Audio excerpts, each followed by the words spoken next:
ಎರಡು ಗಿಣಿಗಳ ಕಥೆ. ಸಂಸ್ಕಾರ ಮತ್ತು ಸಹವಾಸದ ಮಹತ್ವವನ್ನು ತಿಳಿಸುವ ಒಂದು ಸುಂದರವಾದ ಕಥೆ. ಕಥೆಯ ಹಿನ್ನೆಲೆ. ಒಂದೇ ತಾಯಿ ಗಿಣಿಗೆ ಎರಡು ಮರಿಗಳಿರುತ್ತವೆ. ಒಂದು ದಿನ ದೊಡ್ಡ ಗಾಳಿ ಮಳೆ ಬಂದಾಗ ಆ ಎರಡು ಗಿಣಿಮರಿಗಳು ಪರಸ್ಪರ ಬೇರ್ಪಡುತ್ತವೆ. ವಿಧಿವಶಾತ್ ಅವು ಎರಡು ಬೇರೆ ಬೇರೆ ಪರಿಸರಗಳಲ್ಲಿ ಬೆಳೆಯುತ್ತವೆ. ಮೊದಲನೆಯ ಗಿಣಿ ಬೇಡರ ಅಂದರೆ ಬೇಟೆಗಾರರ ಹಳ್ಳಿಯಲ್ಲಿ ಬೆಳೆಯುತ್ತದೆ. ಎರಡನೆಯ ಗಿಣಿ ಒಬ್ಬ ಋಷಿಯ ಆಶ್ರಮದಲ್ಲಿ ಬೆಳೆಯುತ್ತದೆ. ರಾಜನು ಆಗಮನ ಮತ್ತು ಎರಡು ಗಿಣಿಗಳ ವರ್ತನೆ.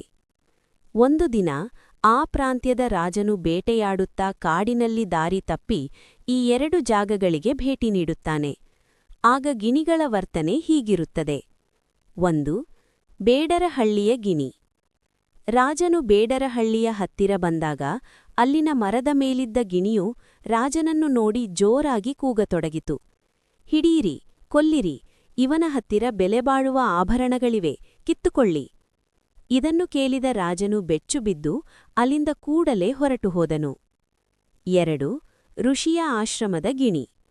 ರಾಜನು ಮುಂದೆ ಸಾಗಿ ಋಷಿಯ ಆಶ್ರಮದ ಬಳಿ ಬಂದಾಗ ಅಲ್ಲಿನ ಮರದ ಮೇಲಿದ್ದ ಗಿಣಿಯು ಬಹಳ ವಿನಯದಿಂದ ಮಾತಾಡಿತು. ಬನ್ನಿ ಮಹಾಪ್ರಭುಗಳೇ, ಸ್ವಾಗತ.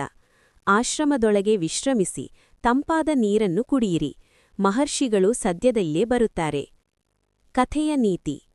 ಒಂದೇ ತಾಯಿಯ ಮಕ್ಕಳಾದರೂ ಆ ಎರಡು ಗಿಣಿಗಳ ಸ್ವಭಾವದಲ್ಲಿ ಅಜಗಜಾಂತರ ವ್ಯತ್ಯಾಸವಿರುವುದನ್ನು ಕಂಡು ರಾಜನಿಗೆ ಆಶ್ಚರ್ಯವಾಗುತ್ತದೆ.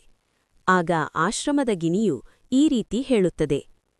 ಅವನು ನನ್ನ ಒಡಹುಟ್ಟಿದವನೇ, ಆದರೆ ಅವನು ಬೇಡರ ಸಹವಾಸದಲ್ಲಿ ಬೆಳೆದು ಅವರ ಭಾಷೆಯನ್ನೇ ಕಲಿತಿದ್ದಾನೆ. ನಾನು ಋಷಿಗಳ ಸಹವಾಸದಲ್ಲಿ ಬೆಳೆದು ಸಂಸ್ಕಾರಯುತವಾದ ಮಾತನ್ನು ಕಲಿತಿದ್ದೇನೆ. ಮುಖ್ಯ ಸಂದೇಶ.